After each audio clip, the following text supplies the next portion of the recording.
back to the Fixing Poor podcast with me, Martyn Naylor. I'm here with Liam O'Meara and Scott Naylor, and we are going to fix something, I guess. We're just wrapping things up now, because next week we've got a big Christmas quiz episode. In fact, for the next 2 weeks, we're going to be treating you. While we have a little bit of a break, we're going to put out some quiz episodes, so please join in. If you have been liking the content all year, for as long as we've been going, please do all that nice stuff and subscribe, because it does make a world of difference to us. So thank you everyone who's been doing that so far. And you know where you can find us on Spotify and Apple Music and what's the other one? YouTube. That's the one. Stay on YouTube. That'll really help us out. Main one. Like I said, I'm with Scott and Liam. Scott, tell me about your weekend. Seeing as though you are our resident WWE influencer. I am. It was a big weekend, right? It was. It was a very emotional weekend. So, I think he might be one of the most famous people on earth, I think, which is mad when you think about it. I'm struggling to place many other people up there, but John Cena, the greatest wrestler of all time. I think I agree with that. He retired this weekend. It was his final match, and it was extremely mixed in terms of the reception. You would like to think that the send-off of a legend should be quite easy to plan and quite easy to organise, but the ending was very controversial amongst a lot of the fan base. A lot of people were left with a bad taste in their mouth over it. Because he lost, right? It's not because he lost, it's because he tapped. And his whole, John Cena's whole gimmick, for those who don't know, his motto is never give up. That's been his whole thing for 20 years. And he's not submitted into a hold in wrestling for, I think he's only done it 4 times in his whole career. And that was before he was the big dog. Yeah, he tapped in his final match, and a lot of people saw it as a bit of a damp way to end such a illustrious career. And I thought the event was overall pretty good. It was quite emotional. I did get a bit emotional, and it's been a very, very weird year for wrestling. It's actually been a dog shit year for wrestling. The content has been absolutely terrible. But it was good to see John Cena's final match, and it'll be interesting to see what a life in the wrestling world looks like without him, because he's been such a big part of it for 2 decades now. He was on Joe Rogan recently, and I listen to the odd one here and there when I'm familiar with the guest, if you will, the Joe Rogan episode, and his is one that I listen to. It's quite good. But you're right though. Wrestlers they've been in the public zeitgeist forever. As long as we've known public opinion, wrestlers have sort of been involved somehow, even though it's this thing that people don't want to admit that they like or they admit that they watch. Everyone knows who The Rock is. Everyone knows who Stone Cold Steve Austin is. Everyone knows who Hulk Hogan is. Yeah. I don't know what it is. I've actually been thinking about this and why it happens, and I think there's something quite personal about wrestlers and the fans. I don't think you really get that with any other sport or any other kind of athlete. I don't think there's that personal connection between fans and athlete, performer, whatever you want to call them. And I think you can go back all throughout wrestling history, and they're all kind of the same. All the big stars, they're known nationwide typically, but at least back in the day. Now it's globally. So yeah, it's I don't know what it is about wrestling that gets people the way that it does. It sparks a lot of emotion. Him especially though. I saw he holds the record for the most wishes granted in the Make-A-Wish charity. Yeah, I don't think it's even close. I don't even think it's close either. I don't know who's second, but he's miles in front. That's a lot of poorly people he's met and given a last bit of hope to, and last bit of life or something that. So you can't knock him for that. No. Must be quite a heavy burden, that as well. Being the guy that all the dying kids want to meet. It's fucking hell, I've got to be on my A game today. Swim with dolphins, me, John Cena. Yeah, literally. So yeah, very inspiring guy, and yeah, very cool to see his last match. And yeah, it's weird because you see someone because he debuted went before, in the middle of when I started watching, so I've sort of seen his whole career from beginning to end, and it's just, I don't think I've ever had that before. Everyone else who's already retired started before I started watching. He's kind of the first one who I've seen the whole. It's like we were talking about. We saw CDs be born and then just become defunct. And John Cena is now in the same category as CDs. I've seen him come and go. A CD. Yeah. Liam, how are Many you? wrestling insight. So Was Liam's someone who pretends that he doesn't know what he's talking about? Was it in to seem Riyadh, cooler Scott? than what it is. Was it in Riyadh? It was in another it wasn't in Riyadh, but it was in Washington DC. But that's another controversy as well. The whole because I saw the Riyadh. I remember I saw a picture of him giving it the old. I'm dropping this in the ring. This is me done. I just saw Riyadh season on the floor, so I just assumed it was Riyadh. But is that just sponsorship then? Yeah, they're very much in bed with Saudi Arabia in the WWE, as most sporting organisations are, because as everyone is. Because it's laden with gold and jewels and all the rest of it. So yeah, it wasn't in Riyadh, but WrestleMania is going to be in Saudi Arabia quite soon, which is not gone down very well at all. Actually, am I right in thinking PIF own wrestling? Or are big investors in it? Is that right? I don't think it's the PIF, but there is a section of them who own the WWE along with their investment. It's the same investment group that are in UFC. Okay, right. Yeah, it's the same. So TKO's they own the it's basically WWE and the UFC, and they're basically one thing, aren't they? Which is weird. Yeah, so there'll be some Saudi money somewhere. You dig deep enough, it'll be there somewhere. Yeah. So anyway, that's our Fixing Wrestling podcast segment. Yeah, coming soon, coming 2026. Yeah, you never know. Liam,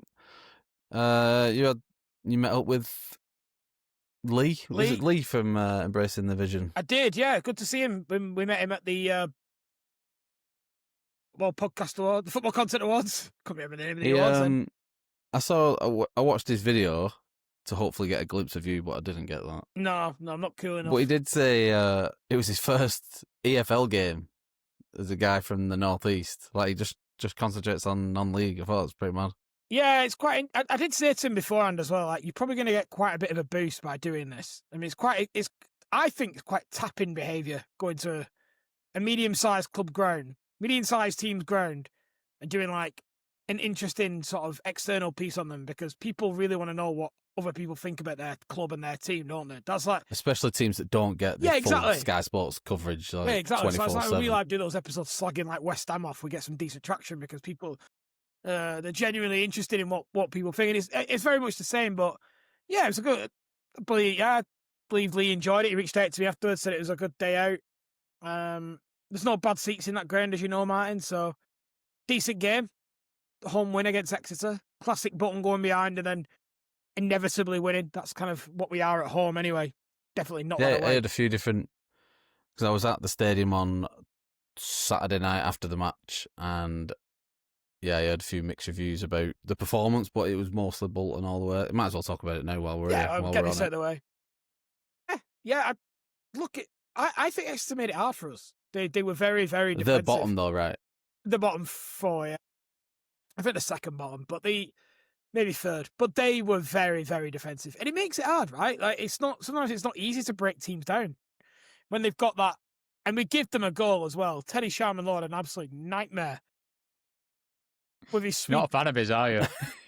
Every time we talk about Bolton. It's turned pretty quick, this. Do you know what? I'll be honest. His form had picked up and it looked a lot better, but this is a bit of a honker of a mistake. I don't know if you've seen it, guys, but No. No, to be fair, right, his positioning's really good.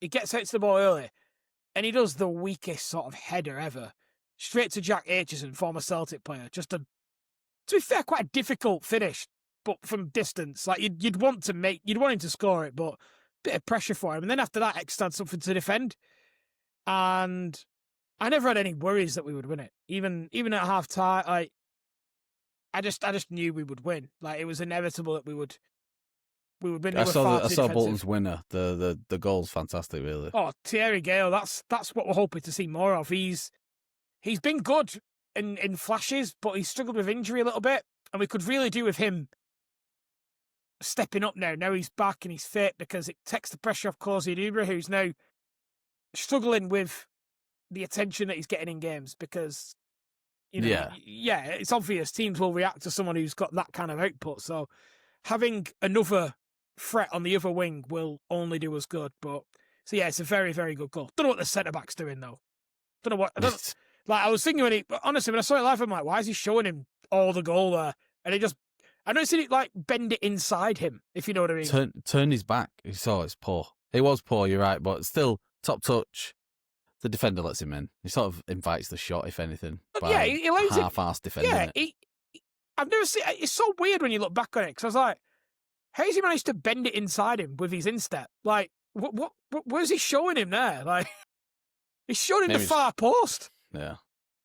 Anyway, but yeah, good win. And next it's Wickham away at the weekend, and then we've got Boxing Day, Rotherham at home. So some big fixtures coming up. But you know, by the end of this Christmas period, we could be top 2. So all to play for. All to play for. Good. It is a busy period coming up. We've got Everton away on Saturday night, 8 p.m, and I'm uneasy about it, especially because I know I can't watch the match because I'm out. I'm like, your intensity's dropping a little bit as well, isn't it? These last few games, you're stuttering a little bit. We'll come back to that in the second half. So I've got a lot of topics that I want to touch on today. Okay. Especially our main one. And what we're going to do today, instead of having one massive topic and concentrating on it, we're just going to go hell for leather as quickly as we can and get through a load of stuff. What I do want to do is reiterate a little bit of why we're here. Because it's all well and good not having a plan and just turning up and talking shit to each other. Anyone could do that. Anyone does do it, really. But there's got to be a point to this podcast, and we've got to start fixing it. We've got to start putting out our positive message that we can help fix things and influence things just by having the conversation and putting the right things out onto social media and the right clips. And who knows where this thing could go. We could be the influential voice that football's needed for a long time. The common sense thing. I'm trying to think of, there's a better word than thing. Voice of the people. Yes, the Rio Ferdinand of podcasts. Yeah. Oh, God. We may as well pack it in now, then. So I've got this timeline in my head where I want to be at. We're starting here. This is where we're at now. We're remoting. But it's not perfect. It's not ideal because you still can't have the ultimate conversation because Liam's got some neon moose staring at him behind his screen. And Scott's up in the clouds 2 minutes away from a Manchester airport drive-by. So, like, ideally, the next step is getting together and doing this in person. Whoa. Live studio podcasting. Live studio, this is where we're talking. But we can only do that with support. So like I did mention at the beginning, we can only get to these next steps if you are enjoying what we're doing and we're putting positive things out there that you agree with, and you can help us and come along and be with us. We'll hopefully start like, ideally I'd like to get like an extra episode out a week, maybe even 2, on varying different topics, but then put them out to members only or like Patreon or something like that. How's that ring? Am I just shouting ideas out into the wind here? Or? Yeah, you just started launching into a business plan and we weren't really aware this was happening. I just came on talking about Maresca, but... No, because you only decided that 10 minutes before we came on, so this is what I'm doing. That's what we're going to follow what everyone's going to follow the trends, man. That's what we do. What's trending? Right, talk about that. No, but on a serious note, the best thing people can do is subscribe to the podcast on YouTube. That's what we want. Because that's really what drives us forward, and all our little ambition and stuff that'll all come. And what we want is people to get involved. Like, this is what I'm thinking. The more we put it out there, it's all well and good being an idea in my head, but if it's out there, I'm a believer in manifesting the future here. You know, I want to hear it. Crystal Palace fans talk about what happened with UEFA. You know, I know we're Nottingham Forest fans talk about whether Marinakis is good for football, shall we say? Exactly. I don't just want to come on here and talk about Arsenal all the time or Chelsea or just our 3 teams. We don't want to do that. So, you know, we want to hear from Man City fans talking about, I don't know, what big news is going on with Man City.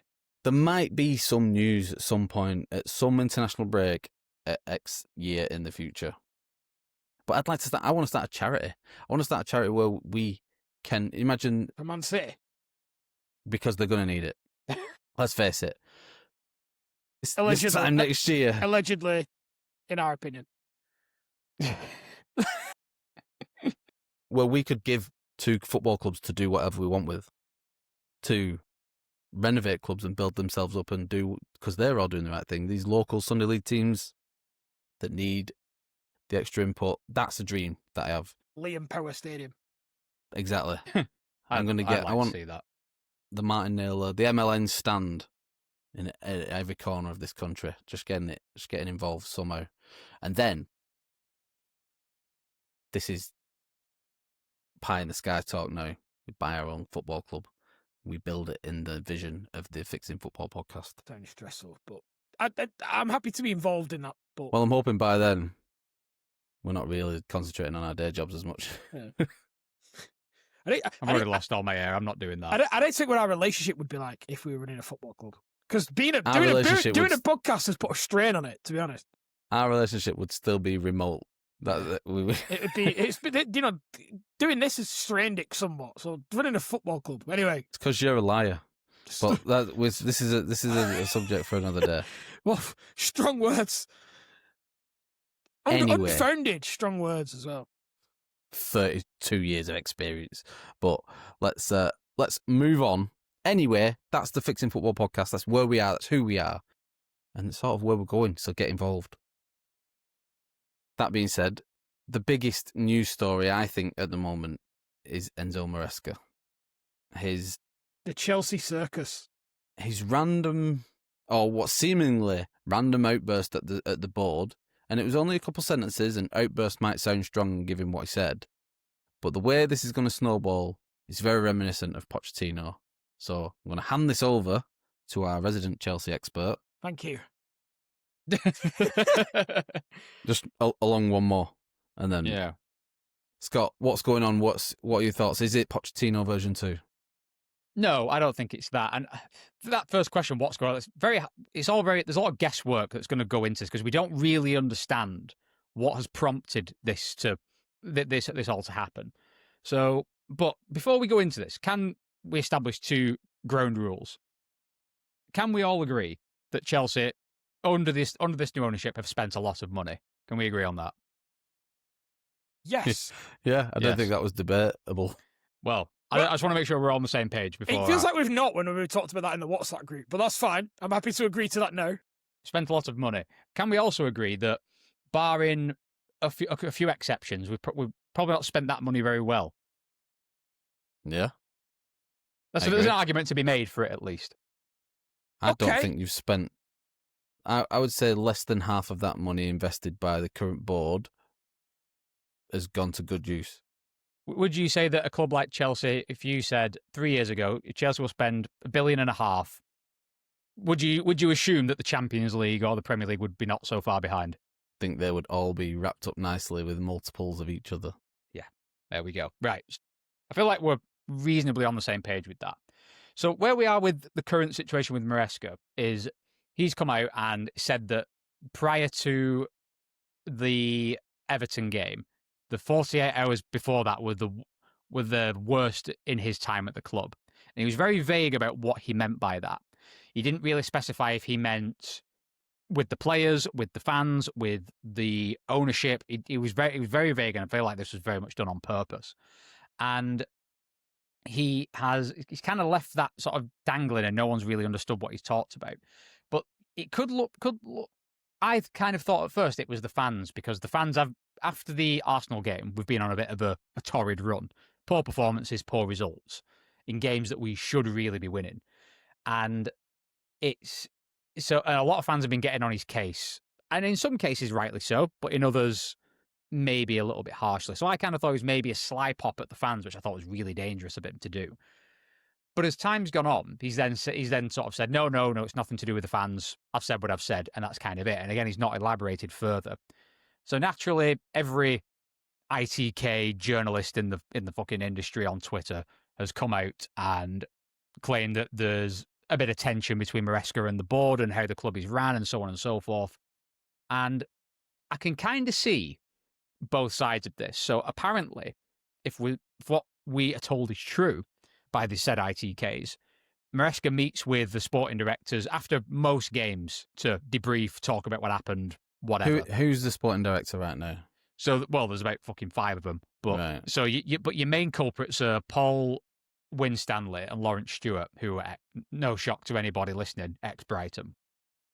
There are a few others in the mix, but you've got Joe Shields, who's ex-Man City, who seems to focus more so on, it sounds ridiculous, but the youth side of it, but that seems to be everyone. But Lawrence Stewart and Paul Winstanley seem to be the two main ones who lead everything. And it seems as though Maresca debriefs with them after each game.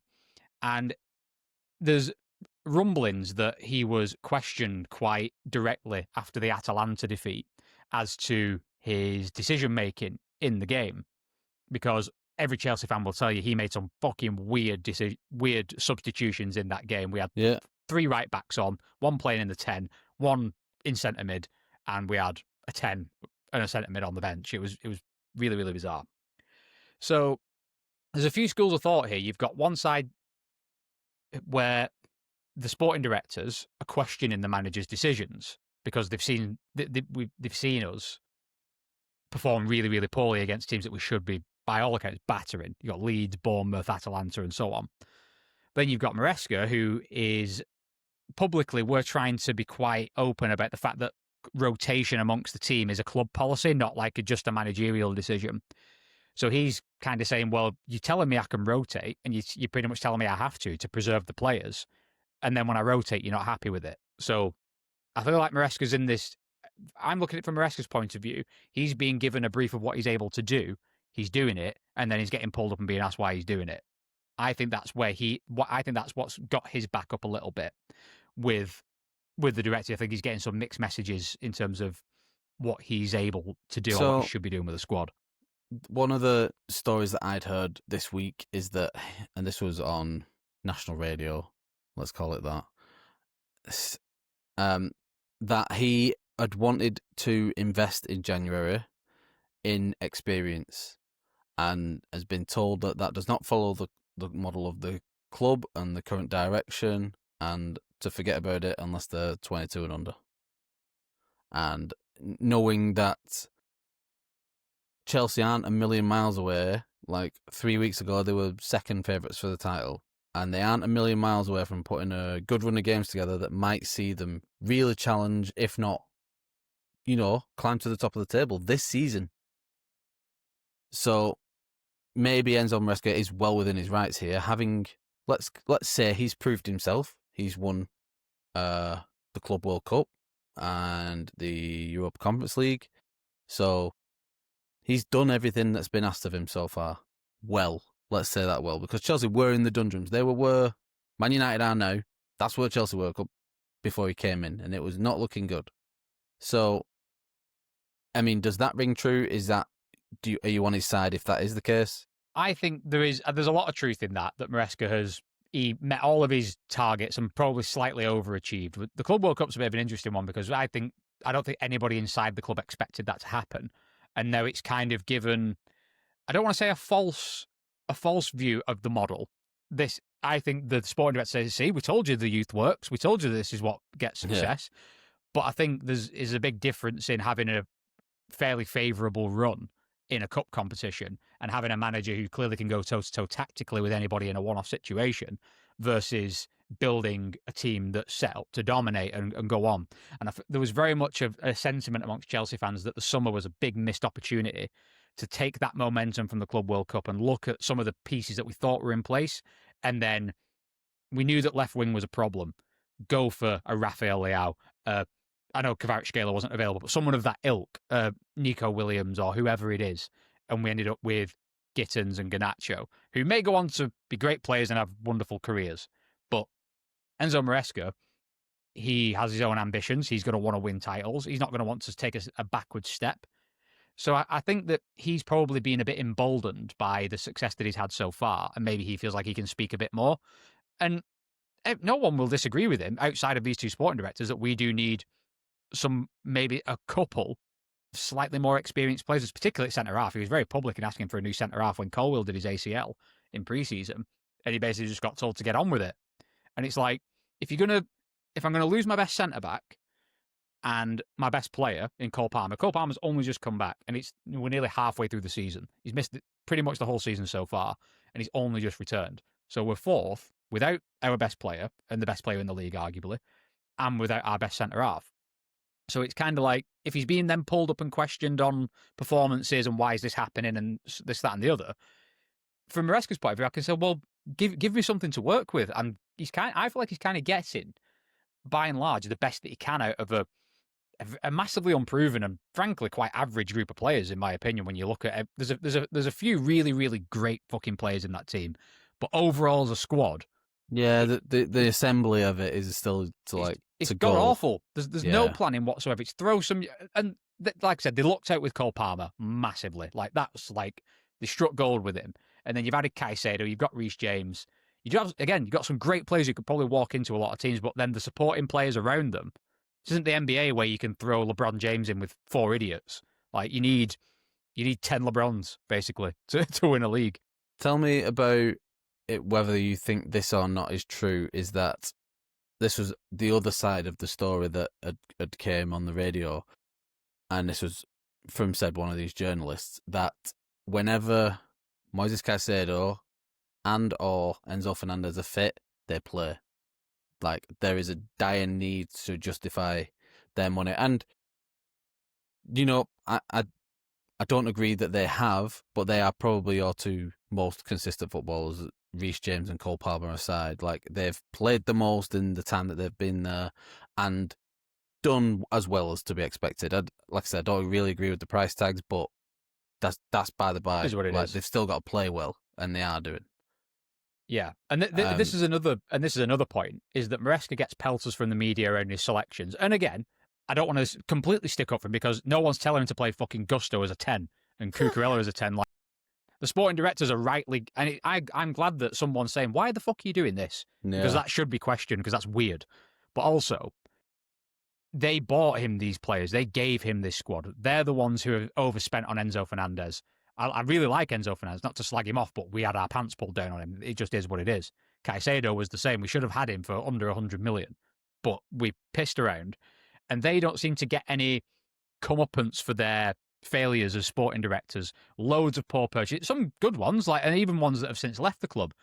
We've not lost any money on pretty much anyone we've sold under their tenure. So some are working, some are not, but there's some that are.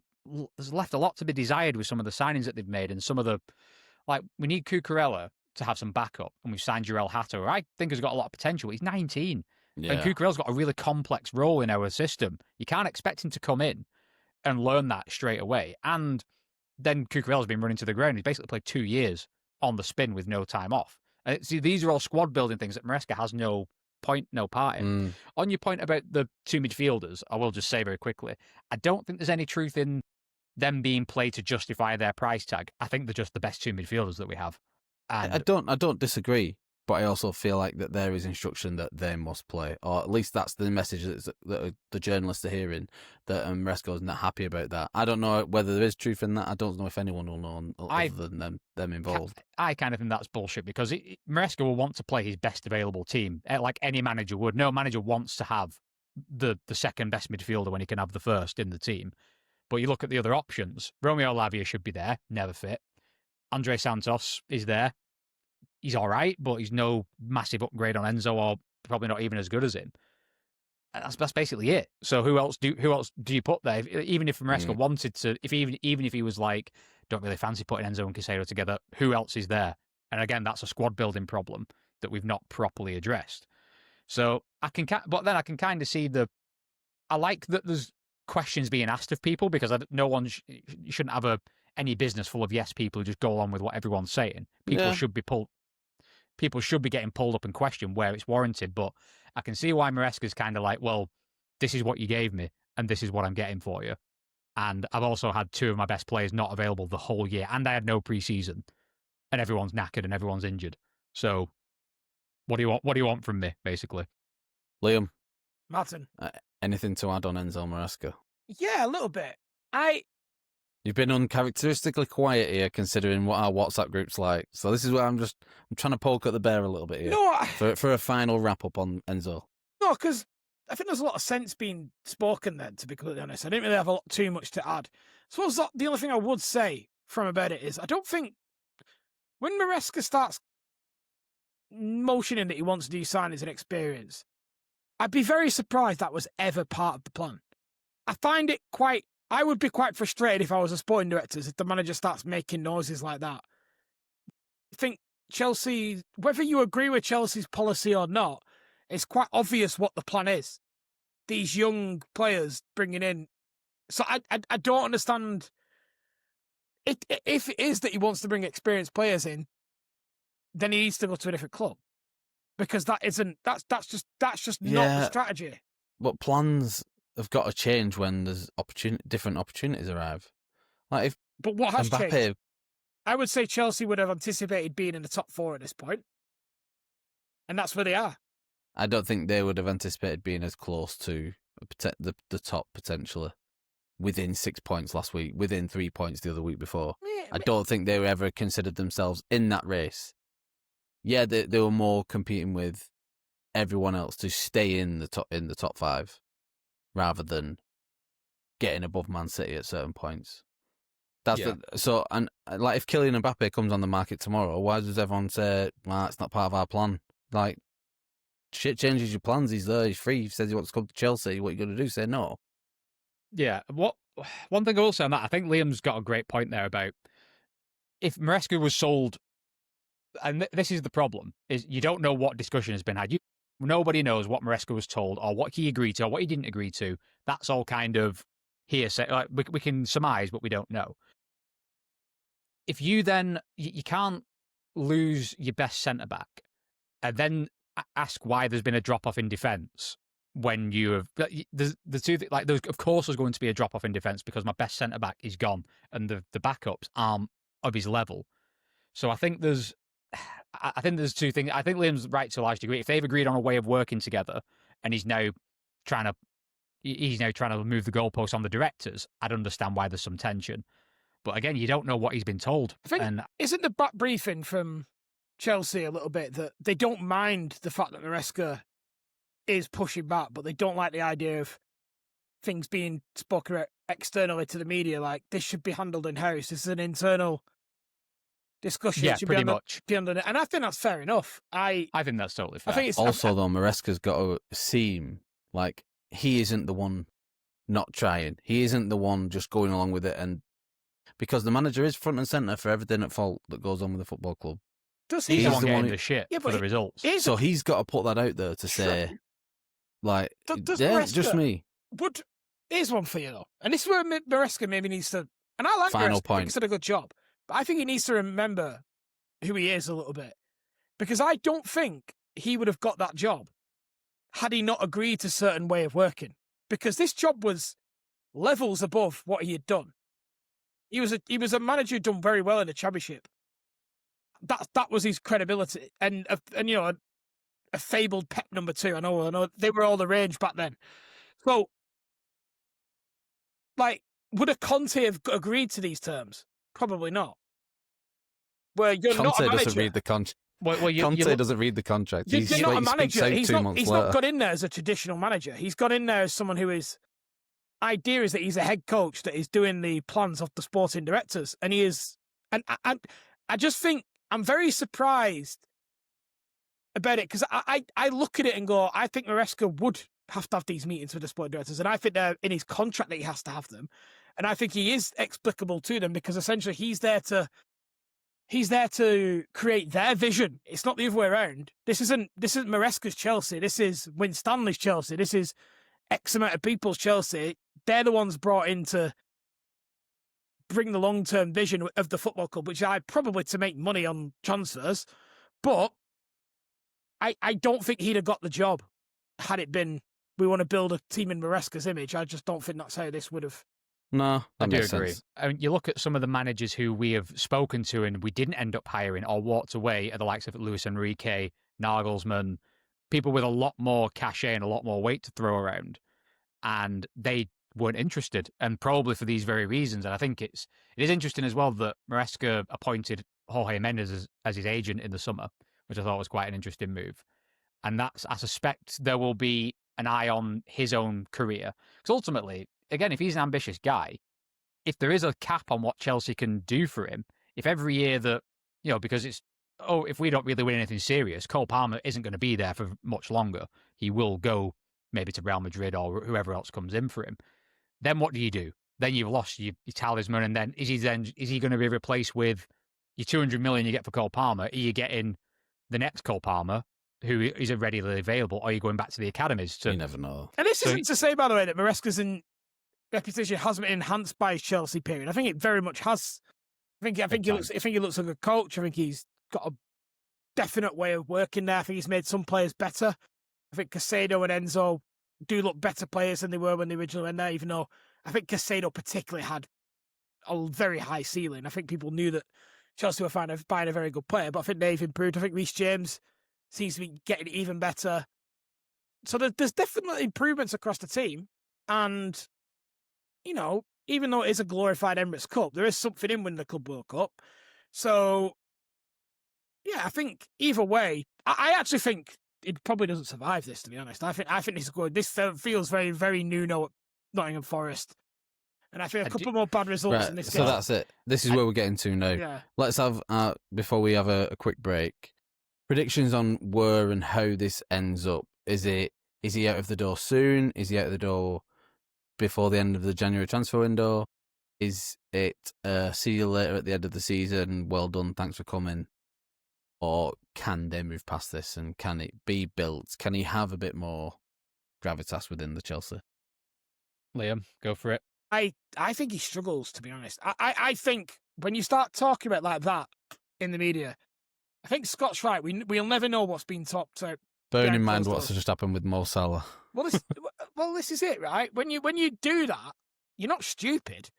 You know that takes you. It's very rare that this ends well. Like when you start doing that about your boss, basically, when you start slagging your boss off in the media. Like I can't imagine another career where that'd be all right. No, I've said sorry. You know, I called my boss a knobhead, but I've said sorry and everything's all right now. So, co-host of a podcast, maybe.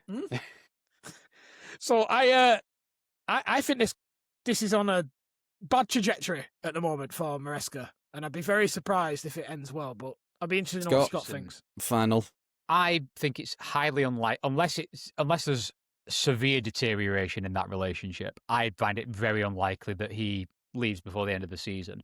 I do have another slightly tinfoil hat theory on this because this all came out very suddenly and very random, and after we just beat a very much informed Everton side, so it was all a bit weird anyway.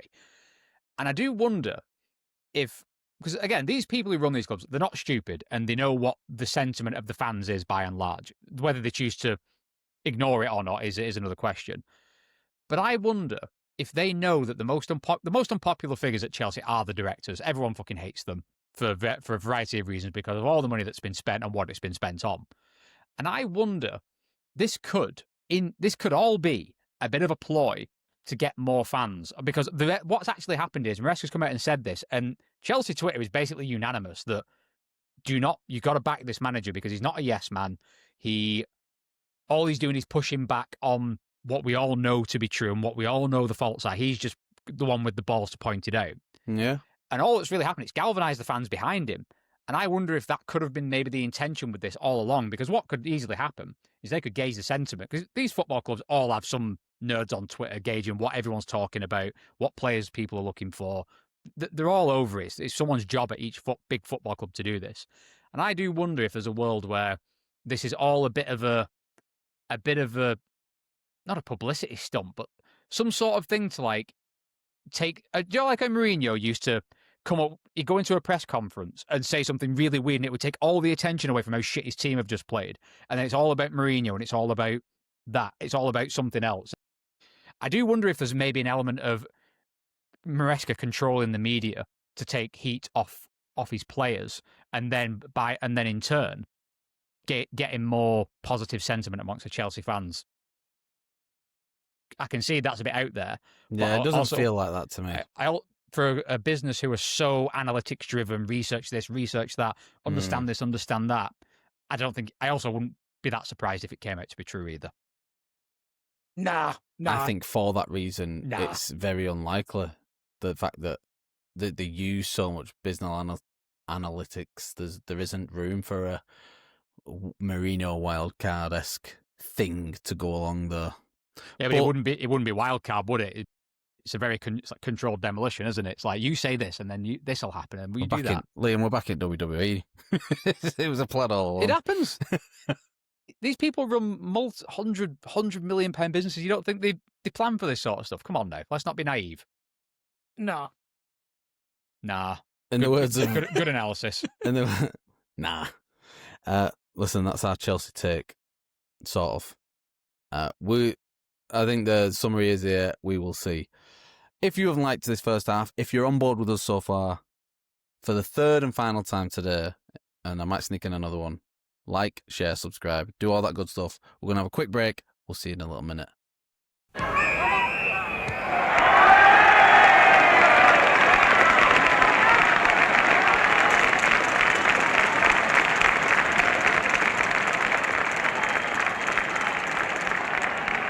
And we are back. In the break, then, we just watched the end of the Man United match. So this is Monday night. 4-4 it's finished versus Bournemouth at Old Trafford. Another crazy night in Manchester, who'd have thought.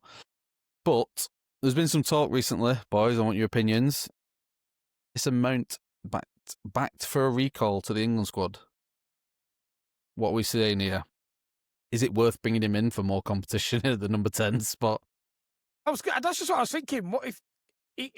What position are they thinking there? Things in his favour. He's now fit, putting a run of games together. No one else is called Mason. No one else is called Mason. That is true. That would get picked, though. Yeah. Yeah. That's Mason Holgate doing these days. Yes, that was the one I was referring to. He was the only one I could think of. Is he the only other one? No. No other Masons are available at this time. Top scorers in European leagues. Thomas Tuchel is very friendly with this boy. So that is in his favour that the manager knows him. Where do you stand on this? Is there a shot for him in the England squad? No. No. I don't. I think this falls under the Jack Grealish category of it's a nice idea, but there is no chance of this happening. England have got so many options in that position. Even before you consider like the ones that are already there. Let's put other people that you'd put ahead of him that maybe aren't getting a look at the moment. Hudson-Odoi. Not Hudson-Odoi, sorry. Morgan Gibbs-White. Sorry, Morgan Gibbs-White I would put ahead of him. Those things. I would probably put James McAtee ahead of him in terms of what I think, in terms of player that's playing consistently in that position. Eze. The lad at Bournemouth, who I can't remember his name off the top of my head now. Alex Scott. Alex Scott, yeah. I'd put him ahead of him. It's nice, though. Good. I'm glad he's playing and doing well. I would say that about Mason Mount. That's nice. I don't see it either. But I thought it was worth throwing it out there to the crowd. Glad we fixed that. So, unlucky Mason. Yeah. Sorry, mate. In fact, while we're on Man United, Yes. God knows what Ruben Amorim's going to be coming out with after this match. But one thing he did come out with this week, he was questioned about, he asked a lot about Kobe Mainoo. So that's obviously been a big one. And then about him bringing young players through. And he seems to have thrown a group of them under the bus in his concerns for protecting his own image. The fact he's like, see, I tried playing him. Amas, is it Harry Amas? Who's now Sheffield Wednesday, who has won like a Championship Player of the Month and stuff, and he is actually playing all right. I think he's only missed one game since he's been there. Collier, I'm not sure of his name. What's his name? Yeah, Collier. I can't remember his first name. It's Collier with a Y, isn't it? So it looks weird. He played a couple games for the first team. I'm not sure what he's done now, but doesn't seem to be getting a look in wherever he is. He looks very Brandon Williams, doesn't he, Collier? Yes, him. And then Chido Obi-Martin, who they bought from Arsenal's academy, was breaking all sorts of goal-scoring records. They did try him for a time after Ruben Amorim came in, and that doesn't seem to work now. He can't get a game for the under-21s. A guy who left for the prospects of getting a starting place in Manchester doesn't seem to have worked. But the fact that Amorim's publicly named these and pushed them out there, like, what's the thoughts here? Like, is he trying to save face? Is he being a bit of a dick? What are we thinking? I think there's two things going on at once here. I think number one, he's trying to get this. I think he doesn't want the fans thinking, give them a go, because he can't be worse than what we've got. Because That's one of the things that football fans always get wrong. The academy can be far worse than what you've got. Like, and that you see it happen so many times. But anyway, and they get so much grace, academy players, as opposed to actual players that have been bought. But I suppose the second thing, and this is almost a podcast on its own, and we've kind of touched on this before, really, when we talked about Man United podcast, but the decline of the Manchester United production line is quite dramatic over the last 10 to 15 years from when we were younger. They were I don't want to cover old ground because we've gone over this a few. Every time we have a Man United episode, we really like to really rub the face in this one, don't we? I mean, other people, not me. But they've completely lost that allure. They are bang average academy now. Churning out. I mean, and even I can't think of a good English prospect over than Manu that's come out of there in the last 10 years. Not since Rashford. Well, I can, but I don't think we're allowed to talk about him. No, we're not. There's no point. He's not a footballer. So, I mean, that's where we're standing on Amorim. He's just covering his own back. He's saying, "See, I tried." He's just, I think he's just losing the plot, to be quite honest, because I think he's getting that many questions about Mainu and why he's not playing, and I don't really have a big sort of a horse in that race a bit. I don't know if Kobbie Mainu is actually that good to warrant all of this uproar that he's not playing. I know he was all right once for a few games for England, but I don't really know if he's this generational baller that's going to fix all Man United's problems. So I don't know if it's worth. I think the issue is, I think you're quite right, Scott, but I think the issue is that he wants to leave and play. And United are saying no, because essentially, let's be honest, it seems as though they're looking to weirdly protect this academy record that they've got. Which if you're picking players just to keep that record, that means you've not kept the record. The whole idea is that these players are good. It's not just that you're doing it for the sake of it. Anyone could do that. Like, that's not an achievement, just naming some random kid. Which one of Darren Fletcher's sons is available that day. That's not how it actually works. Like, it's the equivalent of having like Scott Carson in your squad for an extra English player, you know, it's the same thing. Yeah, you're not actually doing the record if they're just on the bench not doing anything. Never going to get it. So it seemed, and if that's the reason he's staying, it could cost him an England place because, I think that's where people have an issue with it. Yeah, I do get that, and I do feel for him because he was very clear he wanted to leave, even if it was just a loan somewhere. Yeah, I do feel for the guy not playing, but yeah, it's just there's this big deal around Kobbie Mainu, and whether he'd even make a difference to anyone, I don't know. Like he probably wouldn't fix anything, but to then start going after other players, Amas is now struggling in the Championship, like. Yeah. You're a prick. Fucking shut up, man. Like I'd be like, you're a fucking knob. Harry Amas at Sheffield Wednesday was on -9 points, getting pumped. I think they got pumped tonight 3-0 off Derby. Yeah. And he's playing. Poor Harry Amas is fucking struggling to get paid. Never mind, fucking catching mammoth strays for no reason. Yeah, like just out training, just looks at his phone. Harry Amas ridiculed by Ruben Amorim. Like, nice one. Like, what? I wasn't. It's like, what did he say? Fuck me for? Yeah, you already sent me to Sheffield. What are you talking about? See, I think it's the sign of. It's like when someone just refuses to take responsibility for anything that's happening to them. I just think you're a fucking idiot. Like, there's a lot of that. I agree with that. I think he's losing the plot. I'd be baffled if he's there next season. You're gonna think though, if you were Ruben Amorim, you'd be quite stressed. Yeah. Well, having the biggest job in football should be stressful.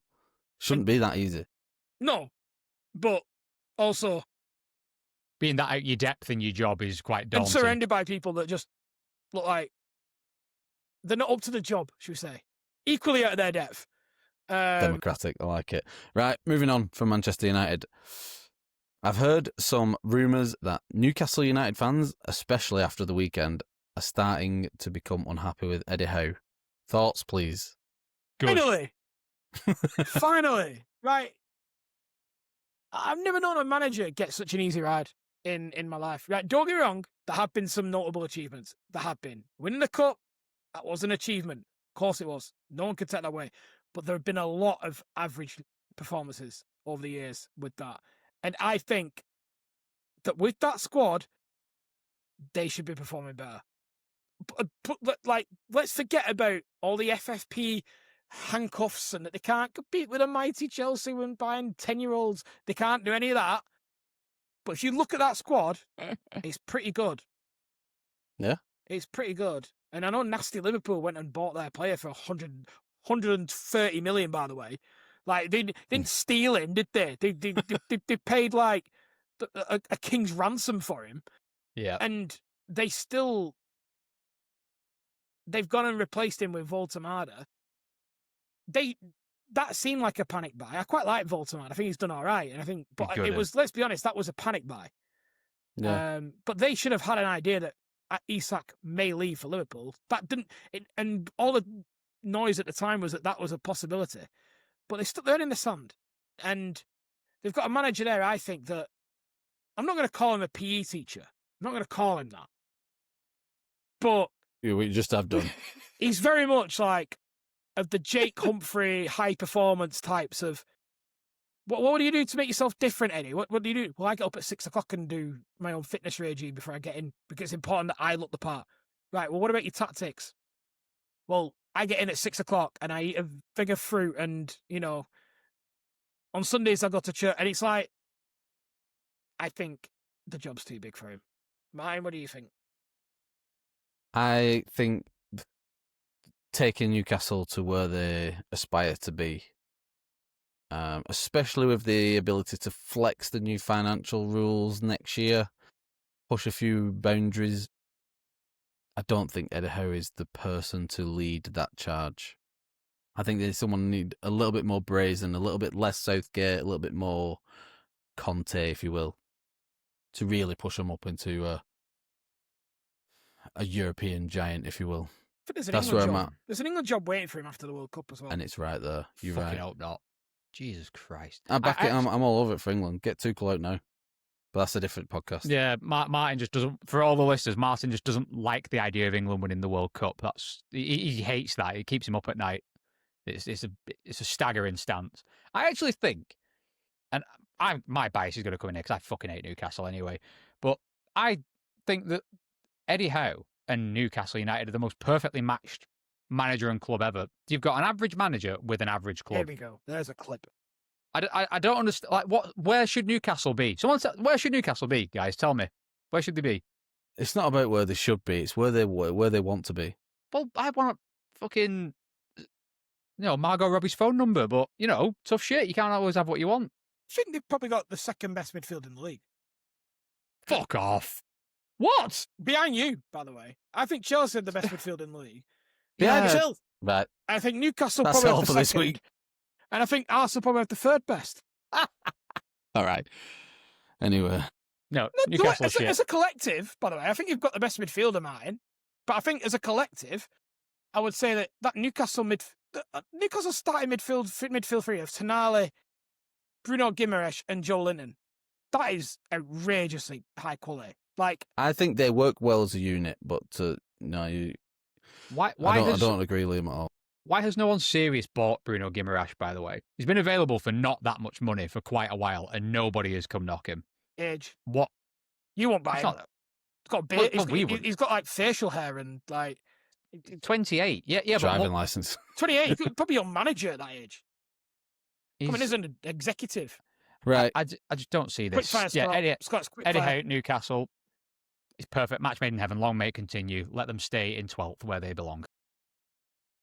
A couple now. We had a big old podcast last week, Liam, about Mo Salah and Good old Mo.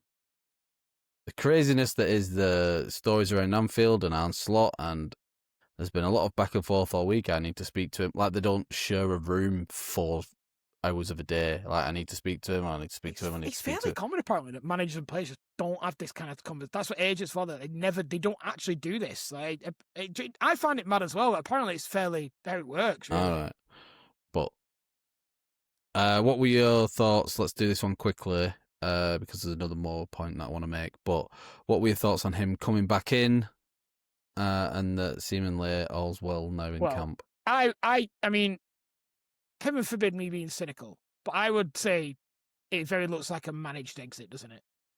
Do you know what? You've not been great, mate. I didn't like it. However, you've done a lot for Liverpool, so I'm happy to let you have your final goodbyes. And I think it's pretty. I would be shocked if he plays another game for Liverpool. No, Fair enough. I think it's a managed exit. I don't think I heard quite a few of the TalkSport types, if you will, saying that it undermines Slot's authority that he's letting back in. I disagree. I think it's more I think it's more nuanced and complex than that. I think if you denied him his farewell, I think that would bite him in the thing later down the line. So I think let him have his moment. He's earned that, Mo Salah. But that's it. He's had it this weekend and nothing happened. He just came on. Yeah, he came on and he had a bit of a clap at the end, didn't he? Bit of a walk Is around. that it? Scott, do you any differentiating thoughts on that? Not really. I tend to agree. I think it's not as easy as just saying, right, Mo, fuck off. I think there's a lot. I think because of how Liverpool fans are with their players, I think if you're Slot and you're in the Liverpool job for the long haul, that's not a bridge that you want to start burning. I think a managed exit is the best way to put it. I think it's the best. It's actually smart management, I think. I mean, maybe it keeps I don't some think sort other players of would transfer like fee. it if he throws him out either. There is that. Yeah, there's also that. You got to keep certain key figures on side. I also think maybe they're talking about managing potential transfer fee. Not that I think it. I mean, last week we were talking it should have been a nominal fee now just to get him out, but maybe now, by public opinion, maybe there's a chance that he stays and he sees out this contract and he does do this Liverpool legend tour that he's going to be doing, or he goes out now and then the Liverpool can get a little bit more for their money. Yeah, I agree with you. He's off to AFCON now, as are a few players. Do you think? I saw a stat about the drop in amount of African players that have been active in the Premier League, and it's significantly down from the last AFCON and the one before that. Like, it's been progressively getting lower and lower of an African presence in the Premier League. Do you think that the African Cup of Nations is a direct influence on that it is putting clubs off? I didn't know that stat, so you just said it, to be honest. No, I didn't think when I was looking, because it was coming up, I thought, wonder who we're losing to AFCON. It turns out nobody. Our whole squad is fine. I mean, we've only lost Partey over the last couple of them to it. Oh, back in the day, used to stitch us proper. Yeah, I mean, same here. It's done us a lot in the recent years, but it doesn't seem to be the case for a lot of the top clubs anymore. I don't think City are losing anyone. I'm trying to think off the top of my head, but I don't think that's the case. No, Liverpool only Salah. I know Sunderland are going to be heavily affected. I think they're losing like 25% of the squad. Like, they're in emergency loan territory now, Sunderland. It might be a factor because you are effectively losing. Is it every other year AFCON? Yeah, it's every 2 years. Yeah, every 2 years. So you are losing, and if they have a deep run, you've lost what may be a key player for best part of the month. So it's not going to help your value and help your. If there's two people going for the same job and one guy says, "Yeah, a month out the year, I'm not here." But why is it just a climate thing that it can't be played in the summertime? Am I being stupid here? But why can't it be moved to suit the calendar that affects most of their players? I can't imagine the weather's not a factor because I can't imagine playing football in Central Africa in July is a very nice experience. Sucks. Sounds like it sucks. Sounds horrible. Maybe. I don't. To be honest, I don't really know. But it is interesting that you're not seeing, because when I think back to like some of Chelsea's best players are African, and like we used to have so many, which used to fuck us. But it was you think like to Drogba and Essien and Kalou and you just had so. Yeah, it's weird fall off, weird trend, but I can only imagine. I imagine AFCON does have something to do with it. Where is it this year? Do we know? I do not know, but I'm gonna. You've like someone to Google it. I was going to say you did curveballs with the AFCON chat. To be honest, we could have Yeah, we could, but Christmas is coming, and that's more important to me. Last point. So we've done AFCON. I'm just asking, was it putting people off? I suspect it is. A time when clubs are most stretched in their squads, the busy period is hitting them hard, that they lose a chunk of players. Even like Liverpool. Even Liverpool called this last season. And if Brexit's got anything to do with it as well, like the. Whoa, you're going way too political. Oh no, no, I don't mean like, oh my god. I don't mean like, oh my god, Brexit fucked us. I don't mean like that. I mean like, I wonder if like any visa things and stuff like that, has it played a part or anything like that? Yeah, maybe. I I don't don't know. know. It's in Morocco this year. But we stalled Ah, long enough so someone could Google it. They've got the World Cup, haven't they? Coming up. Is that the one that's shared with like Spain and 58 Morocco. people? Spain, Portugal, Morocco, and also in Fuck Uruguay and Japan. Yeah, because they're just down the road. a cynic would say that it was done by FIFA to basically skip forward to get to another anywhere in the world one that meant that Saudi Arabia could have it. That's what a cynic would say. I'm looking at too. I don't count myself among the cynics, to be No, I honest. don't. I like to see the good. Gianni's good work. Well, always. Scott, keep that frame of mind live and well. I've got the last point of the podcast, and then I'm going to wrap it up. Viktor Gyokeres. The Gyok or flop? What are we saying here? Yok or flop? Flopperez. Flopperez. Bang Alvarez.